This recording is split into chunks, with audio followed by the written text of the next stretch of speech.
So welcome everyone.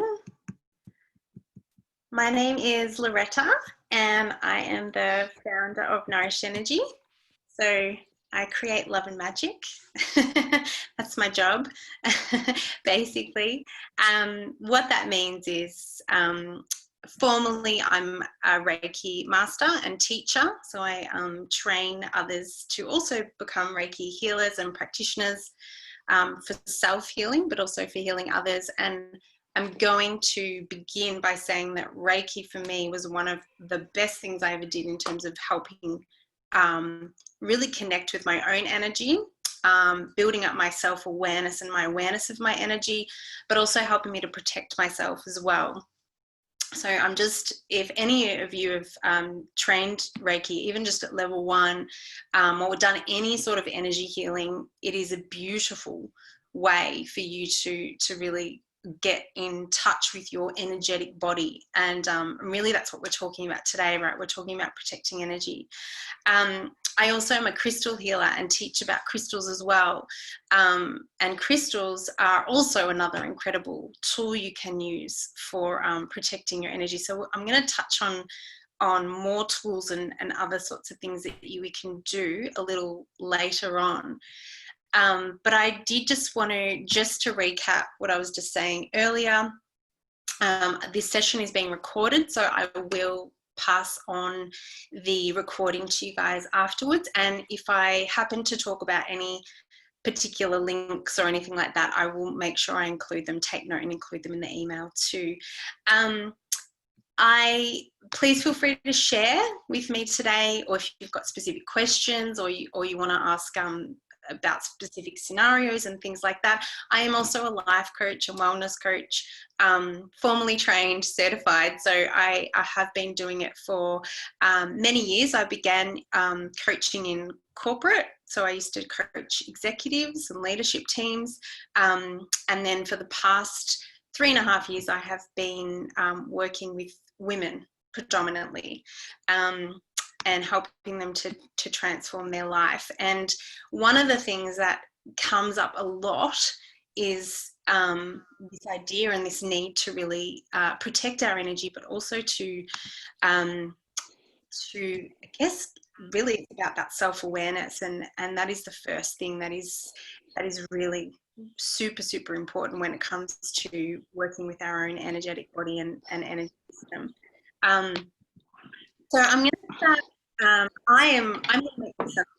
All of you, I had an incredible response to this particular webinar, and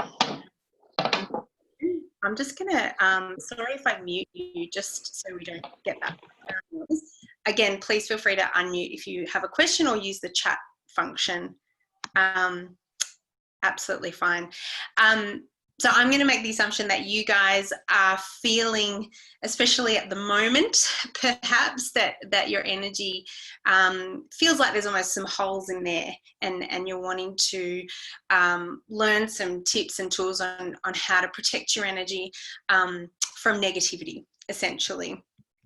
Now, I'm going to firstly say that I don't really like labeling energy as either negative or positive, because that is a human label, right? And the reality is that energy is not positive and negative, right? It is just energy. It's all just energy. It is us who really frame that as and label it as something that is wanted or something that is unwanted, essentially, right? So just thinking about that, I just want you to keep that in mind as well. So it's always our perception of things as well. And hopefully that will make sense as I continue on through the workshop today. But I want to begin by talking about what is an empath and what is someone who is sensitive. So it is a term that I guess is relatively becoming more and more popular as people are realizing that after I see that person, or after I go to that place or talk to that person or whatever, my energy feels different. Or at the end of the day, I'm finding that I'm really tired, I'm exhausted, and I feel low, and I can't point it to you know, what I'm eating or what I'm drinking or anything like that, I can't seem to shake this feeling that I'm absorbing or picking up on other people's energy, I guess. Oh, who's that with the crystal ball? Sorry, that's amazing. That looks so beautiful. Hello. Um, um, Crystal bowls are a beautiful way to help protect our energy as well. Beautiful. So essentially, you know, you are feeling like you are perhaps absorbing, almost like you're magnetic to other people's energy, right? And you're feeling like this, there is a clear shift between, for some of you, you may have noticed, you can pinpoint exactly what it is or who it is, but for others, you possibly are just getting to the end of the day, or you're spending days where you're feeling exhausted and you don't really know what it is, or you even to the point where you might feel like you don't want to see other people or come into contact with other people. I mean, at the moment, it's kind of an empath's dream, right? You get to pick and choose who you do want to come into contact with now, and it's very easy to set those boundaries, especially if you're in Melbourne. But the reality is that, you know, connecting with other people is something that we can't avoid, right? Certainly can't avoid it forever. And sometimes, you know, sometimes it's people that you live with as well, right? Sometimes it's your partner. I've certainly worked with clients who will say to me, far out, you know, I will feel great. You know, I come home and then my partner is just negative, and I feel like I'm taking on everything that he says or everything that he's doing, and that shifts my energy, and I don't know how to deal with that. So that's probably there are probably a couple of the you know, the real, I guess, symptoms of being an empath, or you know, as a sensitive soul, whatever you like to call it. But there are some good things about being an empath, right? You are naturally super intuitive, and beautifully perceptive, right? You are beautifully perceptive and intuitive, and I'm sure that whether or not you have acknowledged this and embraced your intuitive abilities, some people just shield that, right? And because they don't want to acknowledge it, and the pain of being so intuitive, and the challenge of really acknowledging our intuition is, you know, that also is a challenge in itself. Sometimes it's easier just to kind of suppress it and keep going. Kelly's just written frustration, anger. Yeah, absolutely. All of those low vibrations, right? It shifts us into a different mood. Yeah. So the tiredness, frustration, anger, anything like that. Absolutely.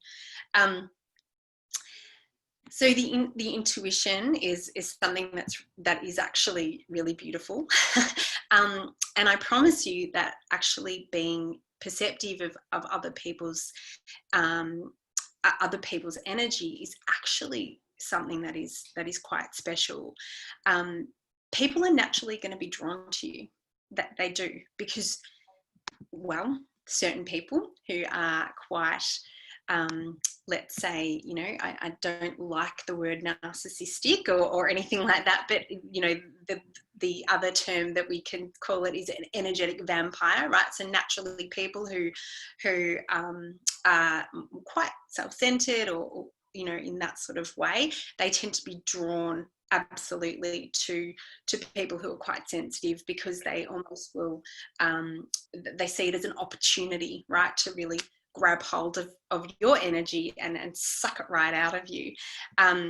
But when we learn how to really protect our energy and how to deal with it, being sensitive is actually really empowering, because you can really relate to people. So, for example, if you're going to work, you know, in any kind of work, basically, it's beautiful because you get to really understand people, empathize with them. You can mirror them, you relate to them really, really well. So because obviously in my profession and the type of work that I do, it's paramount, right? I couldn't be as successful in my industry if I wasn't sensitive, right? I just couldn't. Certainly couldn't if I suppressed it all the time, and if I ignored my abilities as well. So, you know, I really need to embrace my sensitivity in order to really harness and be able to empower others as well.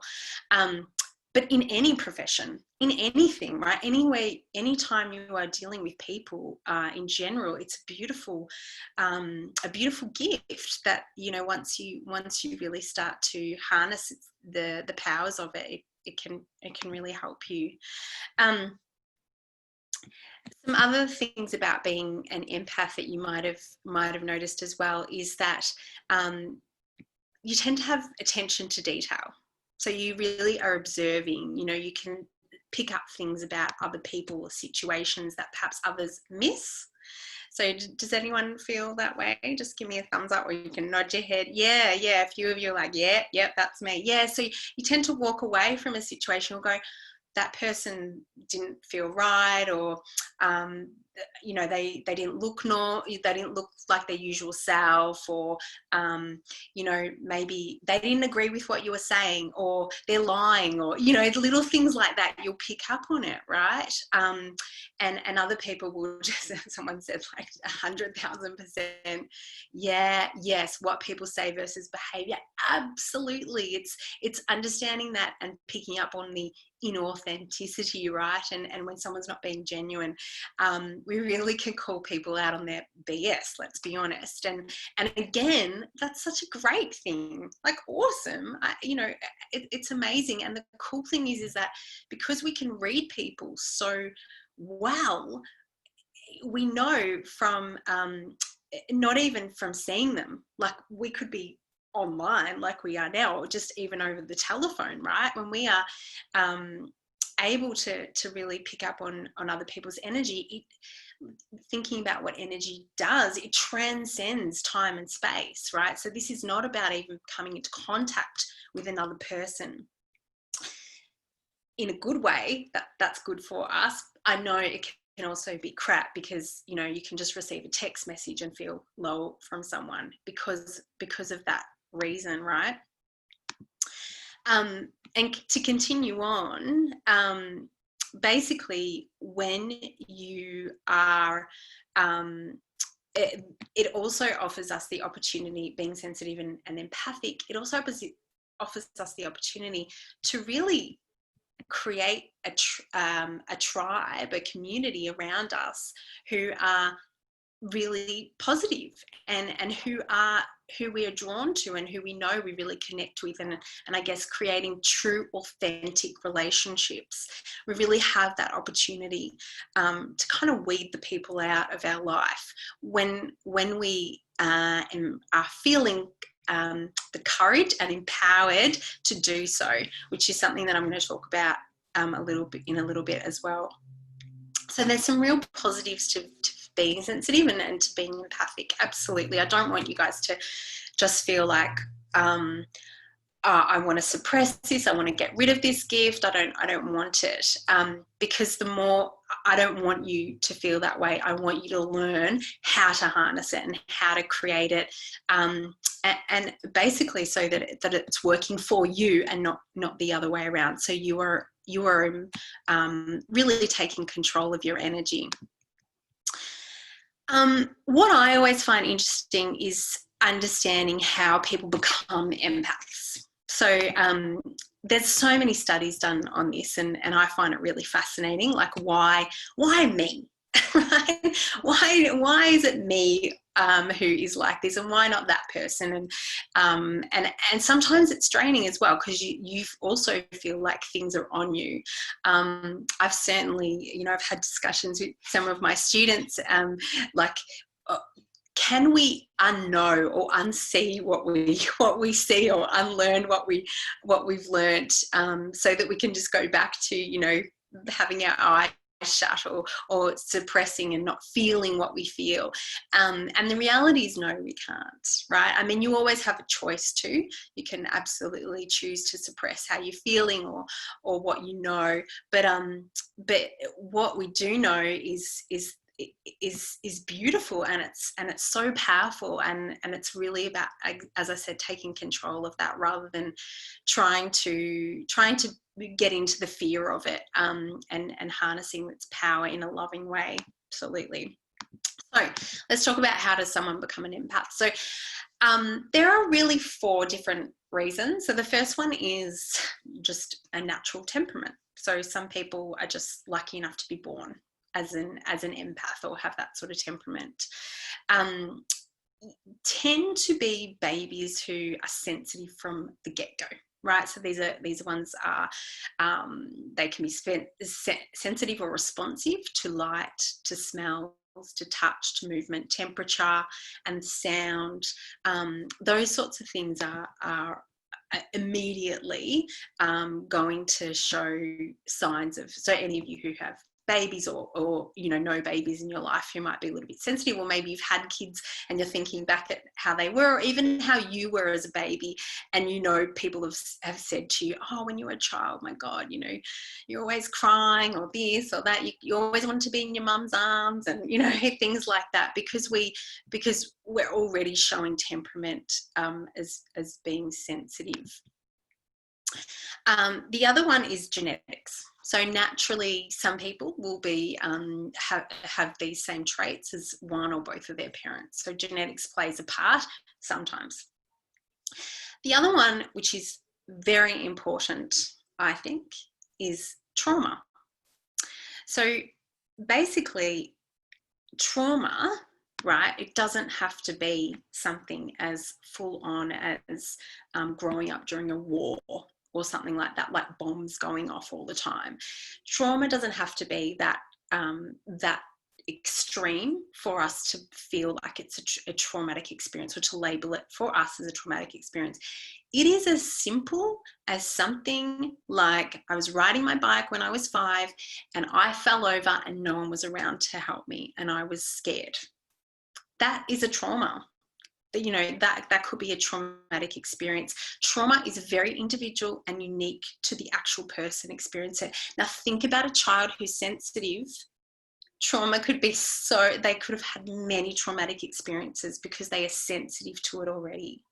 So trauma plays a big part in creating, our I guess, creating that temperament of being sensitive or empathic. And this will also heighten the sensitivity as well. So anything distressing in childhood, where the child doesn't feel like they're loved, protected, seen, heard, anything like that, will basically make them focus on others rather than themselves, which is exactly what happens when we experience the trauma. And the last one, of course, is on the other side of that, the flip side, which is why empaths is such a complex, it's so complex, is because your parents could have been super supportive, and what they have done is actually nurtured the child's sensitivity, and that really helps them to develop and honor the gifts of sensitivity. So you can always be, it could be one extreme and to the other as well. This isn't a blaming game or anything like that in terms of what our parents went through or anything like that, or how they treated us or our upbringing or anything like that at all. As adults, it's up to us to really take responsibility for whatever it is that we've been through. Shana's just written, I always cried when friends wouldn't come to my party. Yeah, perfect. See, and that for you would have been a traumatic experience. And that is really, I am sure, had some kind of impact on how you are now, how you behave now, when it comes to others. And perhaps, there was a reason that you've created a response mechanism for that. And we're going to get into that in a second, because that is really, really important. It's a great example. Okay. So essentially, when we are empaths, being in a situation or around people who we can label as negative, okay, not necessarily negative, as I mentioned before, that's our label, but they feel negative towards for us, right? So they can be things like people who are unhappy, who are down. It can even be crowds, noises, lots of noise, bright light, low, anything that feels like it's a lower frequency vibration, right? And that becomes extremely toxic to an empath. For me, it's even smells. I am so sensitive to smell, like really, really sensitive. If someone's wearing a strong perfume or cologne or something like that, even my husband's cologne, I can't stand it. I'm like, any of that synthetic stuff, it really bothers me. I find it really hard to work with any oils and like scented candles, because I'm really sensitive to smells. Carolyn says, trauma from constantly being told we are too sensitive. Yes, absolutely. That in itself is the trauma, is told like, stop crying, get over it, all of that kind of stuff. It's not a big deal. I'm sure you guys would have been don't scream, don't cry, don't, all of that sort of stuff. Be brave, or anything like that. Nearly dying was what really, far out. That is next level, and that is a massive trauma that you would have experienced. So absolutely, Kelly. And oh yeah, the hand sanitizer. Someone's just written to me and said really sensitive to hand sanitizer. Yeah. Yes, absolutely, absolutely. So, I think it's whatever we're sensitive to. There's, it's more than just people's energy. I just wanted to really make that known, that it's sometimes it's more than that. So this kind of stuff can be really challenging. So what do? Well, we just don't leave the house, right? And we don't interact with other people. No, unfortunately we can't, because that causes other issues too. But being overwhelmed, I understand, is completely draining. And not only draining, but it can be really detrimental to our health, our mind, body, and soul. On every level, it can be really detrimental. It affects us on every single area of our life. Do you guys, does that resonate with you when I say that? Yeah, absolutely. So it is a big deal. It is a really big deal, and it is real. It is a real thing. So you're not imagining it, and I want to acknowledge that as well. You are totally not acknowledging how you're feeling, and even despite feeling sensitive to stuff, is anyone like me? You cannot watch a horror movie.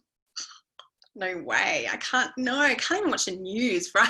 I'm like, get it off. So bad. Even kids movies, if it's got any, even just a small fraction of something negative happening in it, I'm like, oh my God, stop. I can't bear to watch. It has to be a happy ending. Otherwise, I can't watch it at all. So, it is absolutely real. It's not that you are imagining it or anything like that, or there's something wrong with you. There is absolutely nothing wrong with you. As I mentioned before, I actually think of the opposite. I think there's something wrong with everybody else because they're not sensitive to this stuff, and they don't have this amazing gift that we have. So what can we do about it? Well, basically, the reality is that it begins with self-awareness. Okay, so for those of you who don't even know yet what is shifting your vibration, so what is actually making you feel lower, what is actually raising your vibration, that is my first tip to you. You guys, absolutely. And someone's just written, yeah, no horror movies. Absolutely. Yeah, absolutely. No watching the news either, for sure. And it's hard when other people in your family don't agree with you, for sure. So the self-awareness is is key. I cannot tell you how important this is. And I mentioned earlier that Reiki for me helped me understand my own energetic body a lot more, and it really allowed me to raise that awareness. Reiki is not the only sort of energy modality out there, but I really encourage you to get in touch with your energy system. So even just learning about the chakra system, right? So I'm going to put it in there. So the chakra system. And in that way, you can really understand from a and I've got so many free resources on I've got on audio and also blogs on my website. More than happy, I will share those links with you as well. But it's really important that you guys understand from a energetic perspective what is going on within you and how your own energy vibration feels every day. Okay, so first thing when you wake up in the morning, a beautiful morning thing that you can do, and it just takes a couple of minutes, is just checking in with your body on an energy level and seeing, how do you feel today? How does my energy feel today? And I'm not talking about energy as in your vitality, like, yeah, I feel really tired because I just woke up and, you know, the kids have been up all night or whatever it might be. But I want you to check in with your energy on a deeper level. And, you know, how does your heart feel? Placing your hands on the middle of your heart and just the middle of your chest area, and just laying in bed before you actually open your eyes and say, how does my heart actually feel today? You know, it's something as simple as that. And for those of you who know a little bit more about the chakras, or I know some of you are my Reiki students on here, connecting with your body on that energetic realm is really important. So you have that self-awareness. When I talk about your vibration, I'm talking about the frequency level, the level at which you are operating at. You should know where you're operating it at on a daily level. Because then you know, right, this is my optimal state. And now when I go out or I come into contact with other things or people, I know what it is that is shifting my vibration. This is why your self-awareness is key, because then you get to decide and you get to start to control your environment. Right, I know that this particular thing makes me feel lower. I know that this particular thing makes me feel higher and raises my vibration. For example, it can be experiences or people. So, you know, some of you might feel like when I do a particular meditation, it raises my vibration. I feel beautiful, you know, I feel I feel really loved, I feel really protected when I do this, or when I see this person or whatever. I'm just going to read a couple of questions in here. So the first one was, do we have to be sensitive in everything to be an empath? No, absolutely not. I think that, you know, I was just giving examples with the smells, for example, but you might not be, absolutely not. You could just be sensitive to certain things. You could just be triggered by certain things, and I'm going to talk about that in a minute. I often wake up anxious after a night of processing things. I do theta meditations not long after, and hydrating. Often that includes a weighted blanket and hand on my heart. Beautiful. That's really, really beautiful. So whatever it is that you feel that you need in order to shift your vibration, great. Just do more of it. Whatever works for you, absolutely. And that sounds really beautiful, doing theta meditations. So self-awareness is really, really key. So I want you to think about how you feel at your optimal state. So I want you to get to know what optimal state feels like for you. And you know, this is stuff like, this is when you feel in flow, when you're actually feeling really good and happy, and you know, like you actually get up and enjoy the day, and you know, and you're excited about things. Like this is what optimal state feels like, not when you feel drained and things like that. And for those of you who don't feel like this very often, you know, there's there's a reason, absolutely, that, and this is a you need to really start working on how to shift your vibration to get to a level of optimal state, and figure out how that feels like for you. What does optimal state feel like for you? Then what we're going to do is really examine what it is that triggers us. Okay. So once you have your self-awareness down packed, then you're going to be able to analyze what it is that is shifting your vibration. Some things that you might feel, it could be sudden, right? It could be sudden, or it could be just things over the period of the day. So it could be sudden, intense feelings, sadness, anger, anxiety, fatigue, health issues, or something else entirely. So obviously we all experience sensory overload differently. So you've got to understand, exactly what is shifting your vibration. And then we're going to work on the why. Why is this happening? Okay. So I talked earlier about a trauma, right? And experiencing trauma when you were younger, and how this can have an effect or an impact on us later on in our life. Basically, when we have experienced some sort of trauma, something that has happened to us when we were younger, then we develop a belief around that. We've done or a way of coping with that, right? We've developed behavior and beliefs that have essentially shifted us into given us a coping mechanism to deal with that particular trauma, right? So that we don't feel the pain later on when it happens again. It's just our natural way of coping with whatever's happened, so that we're protecting ourselves. Okay. I've just gotten another. I've been trying to proactively top up my energy levels every day through meditation, crystals, and oils during lockdown to keep on top of the massive energy shifts around us and help stay ahead of the corona coaster. Yeah, absolutely. Great. Yeah, doing everything that you need to do during this time is super, super important.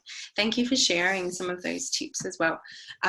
We'll talk about some more of those too. But one of the things that I really, I find is really, really, really important is this analysis piece into why the triggers are happening. Okay, why that particular person affects us and why not everybody affects us. Okay, so I'll talk about that in a little bit more in a second. I do want to explain to you what happens with energy. Okay, so we're all energetic beings, right? More than 99% of us is actually energy, made up of energy. I'm sure you guys have heard this before. Now, because we're made up of energy, right? Energy naturally comes into contact with other energy forms, right? So this is the way that energy healing works. When we come into something that is vibrating at a higher level, such as a crystal, right? It raises our vibration to this level, or going out into Mother Nature. When we come into contact with our dog, for example, who gives us unconditional love, it raises our vibration, okay? Or this beautiful woman, Sari, is it? Sarah, her crystal bowls, yeah, beautiful. Another form of vibrational uplift, right? In a way that's going to raise our vibration. So when we come into contact with other things, it has the ability to either raise or lower our vibration. This optimal state shifts, okay? Or a lower state will shift up, or a higher state will shift down. Now, it doesn't happen all the time. And scientifically, it's called entanglement or entrainment, okay? And this doesn't happen all the time. And that is why sometimes you'll feel this way by certain people, and then other people, you don't feel anything at all, right? Science doesn't really understand the way that entanglement works. If it did, they'd be able to scientifically know who we should be falling in love with. right? And that experiment doesn't really work on Married at First Sight, right? For any of you who've ever watched that show, you'll notice that it doesn't always work. So, but falling in love is a classic example of a positive way that entanglement works, right? We fall in love with certain people. We're attracted to certain people, just like you were attracted to certain people to become your friend or not, right? You naturally just are drawn to someone's energy, or you're repelled by it. It's exactly the same thing. So entanglement is a scientific thing, and it happens with anything, because everything is energy. So this pen will become entangled with the book, for example, if that's going to happen. But it doesn't always happen. I know from working with clients, from even my own experiences, that we need to be empowered and we need to take control of understanding why we get entangled with other people's energy and when things make us feel lower or higher. And you need to learn how to do this yourself. Okay, so the first thing, as I said, is having that self-awareness about when you feel great. Now, then having the self-awareness about when and what makes you feel lower. And then whatever it is that is making you feel low, you need to understand why. And how we do that, as I mentioned before, is understanding what has happened to us in the past and where the trigger is originating from. Okay, so there is a reason why you've created this type of behavior or this belief that is really driving why or why not you are feeling entangled with something else's energy or someone else's energy. And really, this is about protecting our boundaries, our energetic boundaries. Okay, we have different types of energetic boundaries, right? There is physical, there is emotional, relationships, and spiritual. So 4 different types of energy boundaries. Now, I mentioned the chakra system before, and the other reason I wanted to mention the chakra system is for those of you who like to work with chakras, I'm going to explain to you where each of these different boundaries are actually located. And then the cool thing is that once you start working with your own energy system and understanding what is going on where, you can identify which chakra is actually being affected by which particular sort of boundary. So let's start with the physical. Okay, so in our physical boundaries, right, this is our root chakra. Okay, so I'm going to write that down. So physical is the root. Okay, so when our physical boundaries are basically being challenged, that has something to do with our root chakra. Now, root chakra is our sense of security and protection, right? So if anything is going to cause you issues in terms of not feeling safe or secure, this is a root chakra issue, most likely. Okay, I always say most likely because we aren't as always as straightforward, as that. But basically, it's most likely a root chakra issue. So understand what is going on and why we feel insecure, perhaps, why we feel like why we're not feeling safety, and why we are behaving the way that we are. So it's important to kind of acknowledge that and work through that.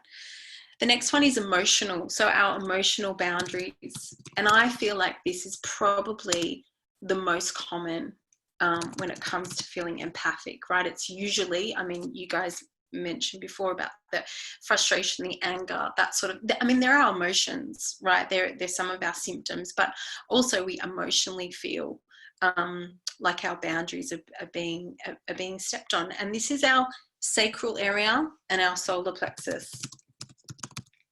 Okay, now these two areas are what govern basically our sense of identity, who we are, and our emotions, our emotional center, and honoring who we are. And generally, when our self-worth, our sense of self-worth is low, right? and our self-confidence is low, that is ripe for people to take advantage of our emotional boundaries. Absolutely. So I am telling you 100% for you to be more powerful in harnessing your empathic abilities and sensitivity, you need to work on your own self-worth and self-confidence, your self-esteem, your self-love, all of this stuff. It is doing the inner work that is going to help you to build a really protective shield. Because when you are 100% confident with who you are, what you are, right? And really balanced in that area, truly feeling like you are self-accepting, self-loved, you feel like you are protected, you are connected, all of these balance, all these things that when they're in balance, you then shield yourself, and you have the confidence and the ability to protect your energy. 100%. So emotional is the sacral and the solar plexus area. And the next one is relationships. So when we feel like our relationships, relational boundaries are being overstepped, it's usually got to do with the heart and the throat chakra. So our heart, obviously our center of relationships, right? This is how we relate, and we learn to relate to other people. And whether that be, through relationship, like intimate relationships or friendships and things like that, that is our heart chakra. Okay, so generally if you are feeling like relationships is where you tend to, that is the thing that tends to be the boundary for you, and when you come, it's friends and it's family, or it's family tends to be more the root chakra. That is more of our, but it can also be the heart. So when it comes to relationships with our friends or intimate partners, you're having issues with that, like you tend to over please or can't say no to people, it's those boundaries if they're not coming into play, or you constantly stay friends with people who are low vibe for you, right? Who don't lift you up, or who aren't vibrating at that higher level that you need them to be, and who aren't helping you raise your own vibration. This is usually heart and throat stuff. So 100% here, just as like in your sacral and solar plexus, I can tell you that working on your self-worth and self-acceptance, with your heart and throat, this is all about your expression, right? Having the confidence to really say no, having the confidence to actually live in your truth. This is what throat chakra is about. Having the confidence to really express what you feel and who you really are, and honoring that. That is really, really important. And also self-love, right? Being open to receiving love. Because as empaths, I know all of you are really, really good at giving love, because we feel when people need it. And so we're the best. We're the best at it. And that's why people are drawn to you, because you're so loving. You're so friggin' loving, because you're like, oh, I just want everyone to feel good. But what happens is we are the last ones to receive our own love. And it needs to change. We need to be the ones to give ourselves the love that we crave so much from others, right? We also need to be the ones filling our own cups first before we can even think about doing it for another person. That is really, really important. So Louise has just written, I thought I was all over self-love and self-worth, but I have one person at work who breaks this with almost every interaction. Potentially she's a narcissist. She probably is. And we can talk about that more in a second. I just want to finish off going through. Then the last one is basically spirituality. So this is our spiritual boundaries. And this is our third eye and our crown chakra. The spiritual boundaries are,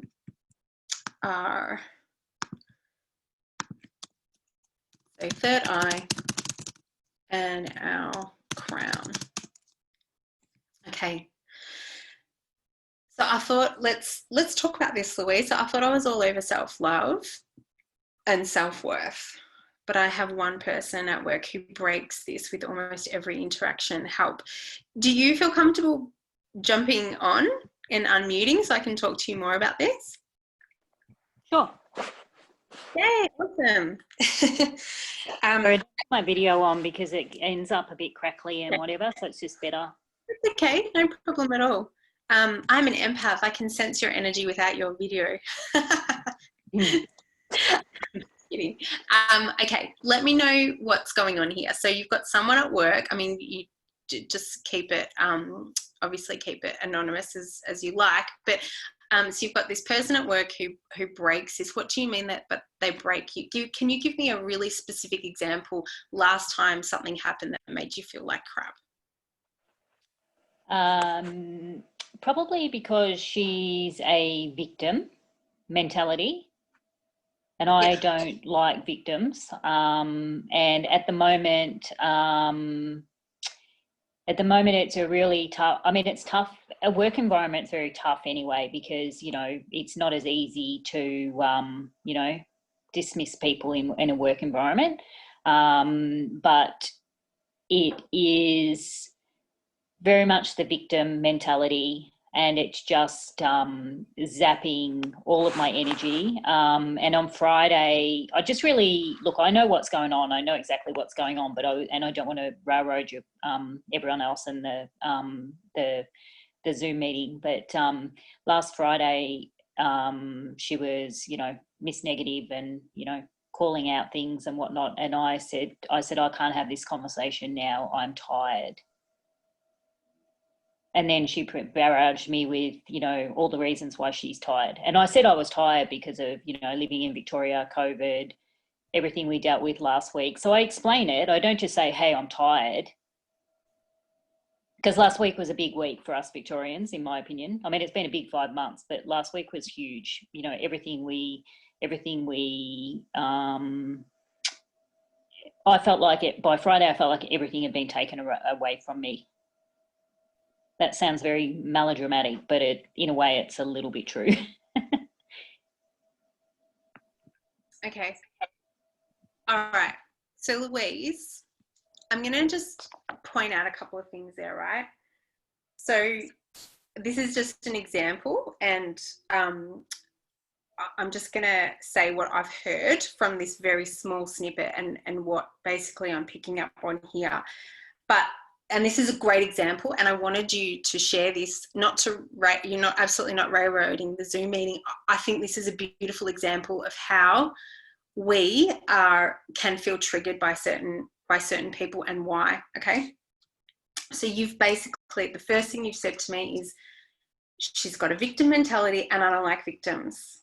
Let's talk about what that means, right? So victim mentality is basically they're putting the blame on other things. Okay, now the last thing that you said was, last week was really hard for me, everything's been taken away from me. Forget about anything. That is victim mentality.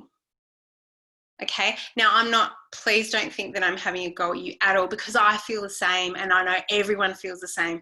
All I want to do is just call out, and everyone's going, yeah, I feel the same in Victoria. All I want to do is call out to you and say, this is probably one of the reasons, please, again, I'm just using this as a small example, small snippet of your situation, okay? But this is a really good example of how, when we're going through our own shit, someone can trigger that in us and it just sends us off even more. I can see you guys nodding, so you can see that, right? And this is why it is always our problem and it is not their problem. Okay, it is we need to take control of the situation. So yes, I agree, people like that, it sucks and it's really, really hard, especially I can't stand the I'm tired, and then they go on and they always have to bring it about themselves, and you know, and I'm the same. I get really triggered by that stuff too. I'm like, God, you know, I'm trying to tell a story and I don't even have any time. But again, what does that say about my trigger? I don't feel like I'm valued enough, right? Or I don't feel like people are listening to me or hearing me. That is little me crying out, going, God, I remember when I was little and I wasn't heard and I wasn't listened to. So I get triggered whenever shit like that happens as well. Can Yeah, you yeah, kind of see yeah, where I'm yeah. going? I know that, and that's why I sort of I'm always looking for an opportunity to you know call get people to help with those situations, and I know that, but and normally I deal with it, but like probably every 6 months or so. And last week it was because of the week we had, I think. Absolutely. Yeah, and the Absolutely. difference is that her being tired and going to bed at 4 o'clock is, a choice. Yeah. My being tired is not a choice. In a way, it is a choice, but like the emotional drain of this COVID stuff and what's happening in Victoria. So, yes, I'm acting like a victim too, but there's Oh, some, it's warranted. It's yeah, warranted. yeah. I I can totally, see the victim side from me, but that's kind of, and I need to deal with that. But yeah, it's just, yeah. yeah, we all get in it and we all get in low vibrations. And at the moment, it's even harder because we have so much outside of us that's going on, right? That we're needing to deal with. So it's easier for us to get in this lower vibration. But again, coming back to that self-awareness, and you obviously know it, you're like, far out, I know that I'm in a low vibration right now. I was absolutely last week because of the week that we had. I felt all this, all of this stuff that was happening to me. Sorry, I don't know how to say your name, but Paymana, did you want to ask a question? Hi there. Hi. Greetings from California, Laguna Beach. I have a question for you. Oh, What do you do when you feel like someone is like an emotional vampire? For example, like they'll come and they'll literally, I call this dumping. They will dump everything that they're feeling, all of their anxiety, everything on you. It's like, I don't know how to explain. It's like they dumped shit all over your shoulders, and now you're left to hold it. And for me, I feel like I need to do something about it. And now I've just completely been so drained even more. They feel lighter, but now I feel like I'm holding the bag to try to have to fix it. How do you deal with that? And I see another Crits is shaking her head. It's too much. And this is coming from a family member. So this is like a mother. I can't tell my mom, hey, shut up, I can't hear you. I live with her. But what do you do?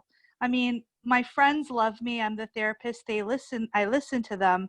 But when everything comes on your shoulders and I'm an empath, I just feel like so boggled down. It's very hard. it's such a great question, and I'm so glad that you brought this up. I was going to move into protecting mechanisms and tools in it right now, actually. So basically, this happens often, and usually these are the hardest people to deal with. At work, obviously, that example was great because, again, we can't always just ignore people that we work with, or we absolutely can't just shut them out of our life. We have to deal with them, right? And it's the same when we live with someone, and I know, or they're a family member that you have to see often, or something like that, or even your partner, or whatever it might be. So let's talk a little bit about that. Again, I would say it's always a great thing to do is to work through the trigger and understand where it's coming from. What is that really highlighting? What happened to me when I was younger? That sort of stuff. But in the meantime, we still have to deal with it and try to protect our energy. So a couple of things that I really love to do is once I've sort of come down to understanding what the trigger is obviously working through that. That is the most important thing, is to work through what it is that is triggering us. And I've actually put together a little audio. It's a little meditation, a soul journaling prompt, and I'm going to send you guys the link afterwards in the email, and you guys can work through that. The other thing that you can do though is look at, actually, once you've got that self-awareness about your your energy, right? So first thing in the morning, checking in with your energy. Where is it at? How can I raise it if it needs to be raised? And then once it's raised, I want you to set it. So that's what you need to do. It's almost like, okay, right, I've set it. I'm in my optimal state. Now I need to zip it up, because nothing is making me feel lower than I am today. And constantly, this is going to require you to be in a constant state of being self-aware, knowing where your vibration is at, and knowing how to control, basically contain it, right, to where it is. So, for example, using things like visualization. So, and I'd love to open up to you guys, because I'm sure you guys have your own way of doing this, or what feels right for you. But zipping up in terms of visualizing a zip, I love to do that. White lighting, violet lighting, that sort of stuff. Smudging, using different sorts of incenses and things like that, ones that you're not sensitive to. Things like having a mantra, or something that you can use as a way that you can keep coming back to throughout the day, right? A little mantra or an affirmation or something like that. Even if it's just like, I'm in control, I'm in control, I'm in control. Or something that is, just one word that perhaps means something that means that, you don't need to take this on, or this isn't your stuff. This isn't, I love just saying that this isn't my responsibility, or it's not my stuff, and giving it back to the person. Always giving back to them with love, right? And being in love. You don't have to do it in a negative way. And I know that doesn't resonate with empaths. We feel like we need to take it on, because we want to, we loving, right? We want to take it on because we want to take it away from the person. But you can do that in a way that is loving and not draining you. And I think this is really important to understand, that you not being responsible for taking away someone's pain or suffering or anything like that, it doesn't make you a bad person, right? Because you can help them without actually taking anything on. You can absolutely help them. I wouldn't be able to see that many clients, or I wouldn't be able to do the work that I do if I couldn't do this, right? And I didn't at the start, at the very beginning of my I love that return to sender. That's really, really good. At the beginning of my of this sort of work that I was doing in this industry, I couldn't work with people very often. I'd be seeing 1 to 2 clients max a day, and I'd have to go home and I'd sleep, and I was really drained because I was trying so hard to take away their to take everything away from them. But the reality is, that's not our role. Isn't, even as a friend, or as a partner, as a daughter, or whatever it is that you are, even as someone, as a colleague, it's not your responsibility to take that away from them. Everybody is on their own journey. It is their responsibility, right? You can offer support, love. You can always offer your love and support, but that doesn't mean you have to drain yourself in order to do that, right? Offering love and support in a way that empowers them and really inspires them, or help them hold that space for them where they feel like they are loved and protected or supported. I have a mirror that reflects energy back. Beautiful, absolutely beautiful. The other thing is, I talked about a mantra or an affirmation or something like that. You can also use crystals, right? Holding onto a crystal, or putting them in your brush, or some of you do that already. But, things that are going to help remind you that this isn't your responsibility, or that you are protected, and you are zipped up, and you are strong, and you are empowered, and that your only responsibility is your own energy and staying in that optimal level. And you know what? This is where you serve the best. This is where you serve the best, when you are at your optimal state. Someone's asked about crystals. So yes, let me talk about them now. So some of my favorites, okay? The first one is tourmaline. It's a black tourmaline. Probably the most strongest one.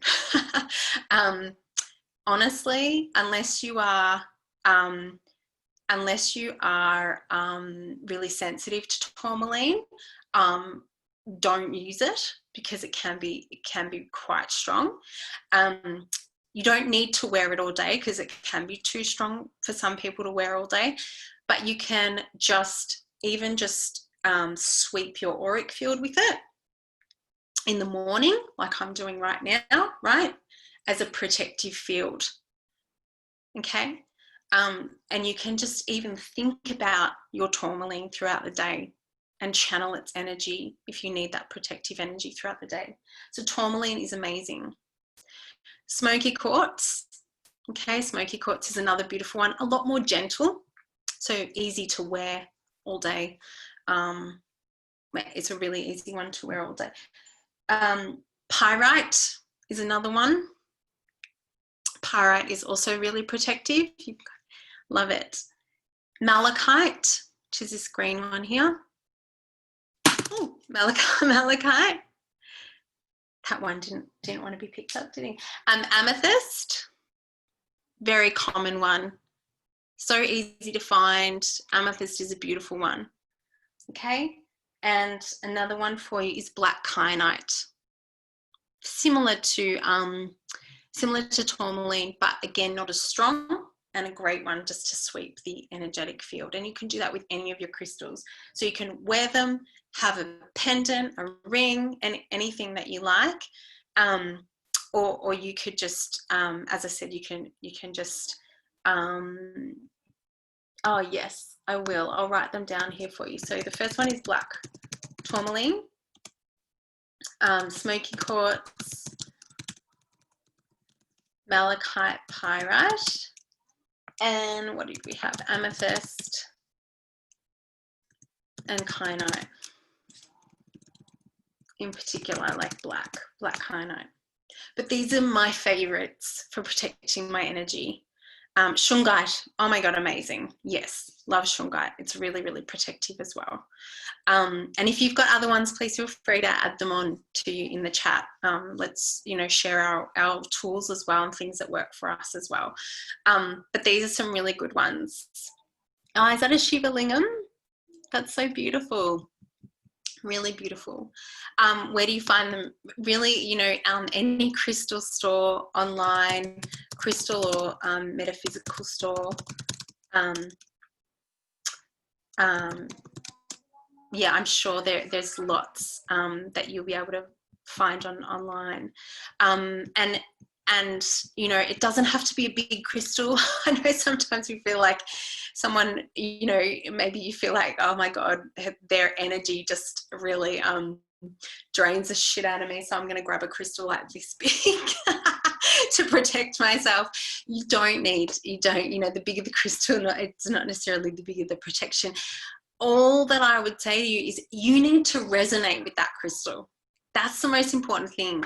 And you can do this by, you're intuitive. So harness that, right? So when you are looking on your online or in a shop, use your intuition, tap into it, right? And feel whatever that feels right for you. The harder to put in your bra, absolutely. The bigger, the harder to put in your bra. So tumble stones are the most comfortable for the bra.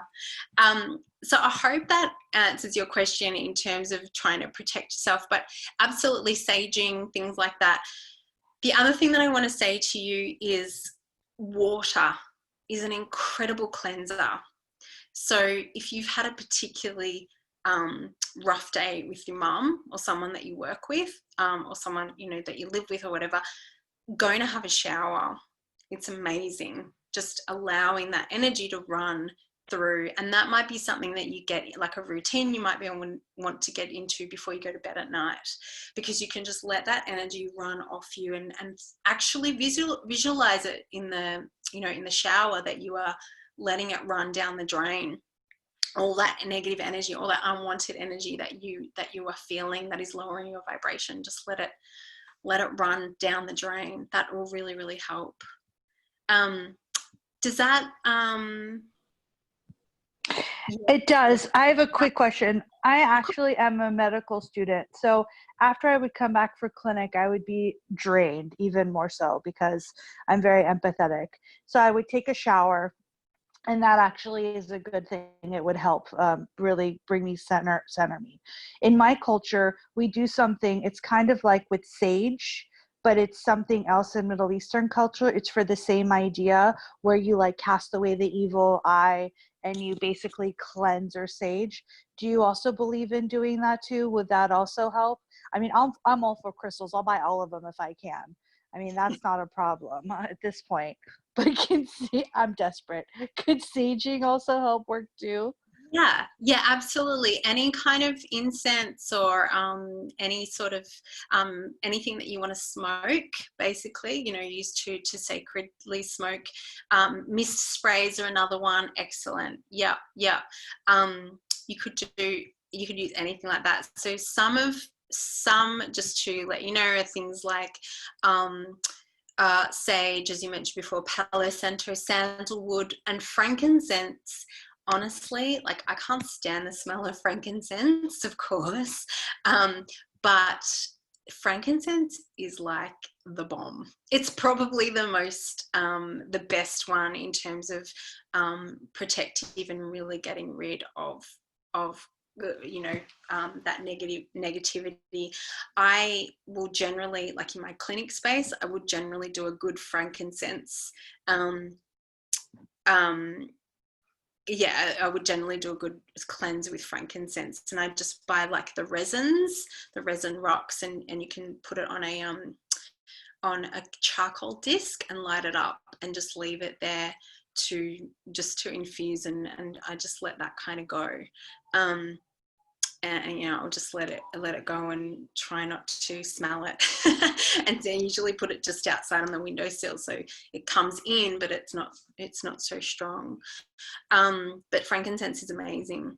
It's a really, really good one. But yes, sage or Palo Santo, whatever it is that you resonate with again and that you like. But any of these sorts of things that you can do to protect your energy. But please remember that part of really protecting your energy is feeling like you are in control of it and empowering yourself, and that comes with analyzing the triggers, right? And really trying to get to the bottom of why am I feeling this way, and why does that particular person trigger me, and that kind of stuff. That is going to be better than any other thing, any tool, any crystal, anything. I promise you, if you can work on what the triggers are and what it is that is making you feel the way that you are feeling, and trying to change some of these belief systems that we've got, trying to change some of the behaviors that we've created since we were younger, right? They served you at one point because they helped you really deal with the trauma that you experienced when you were younger. So they're not bad. These are the things that you've used to cope for so long. But the fact that you are here listening to this, it means they're not serving you anymore. They're not working anymore. You need to do something else, right? You need to love yourself more. You need to accept yourself more. You need to feel more confident. You need to live your life the way that you, and honoring your truth and honoring who you really are. It's all of this sort of stuff. Honoring your beliefs, and really being an example and an expression of who you truly are. That's how you need to live your life. And the reality is that sometimes this is about making really hard choices, like saying no to certain people in our lives, or trying to trying to acknowledge when jobs don't work for us anymore, or our relationships aren't working for us anymore, or that the people in our lives are not working for us anymore. Even the food that we're eating. I mean, food lowers your vibration as well. Not moving, not feeling, not really honoring your health and well-being on all levels will lower your vibration. So it's about really looking into all of this sort of stuff. Boundaries, absolutely. boundaries, it comes back to boundaries 100%. And yeah, thank you for your time. No worries at all. So I hope that you guys have enjoyed this. I'm actually about to teach a Reiki class at 1:30, so I'm gonna I am going to have to end this in a May. Thank you. It was amazing to have you on here all the way from California. Thank you so much for joining in. I'm sure it's yeah, not middle of the day for you there. So thank you so much. If any of you have any questions, feel free to email me or whatever you like. I will send the recording as well as some of those links to this. Absolutely, you know, I wanted to do something that I thought might help some of you during this time. I know that a lot of us are feeling low, and I want you to remember that you have the power in you to help you feel higher, right? Stop waiting for things outside of you, okay? Because the more that we wait for something outside of us to help raise our vibration, the more we get caught up in this illusion that that, you know, it's someone else's fault, and that's where victim comes. You know, it comes back to playing the victim and being the victim. You guys all have the power within you. Absolutely. Thank you so much. Thank you.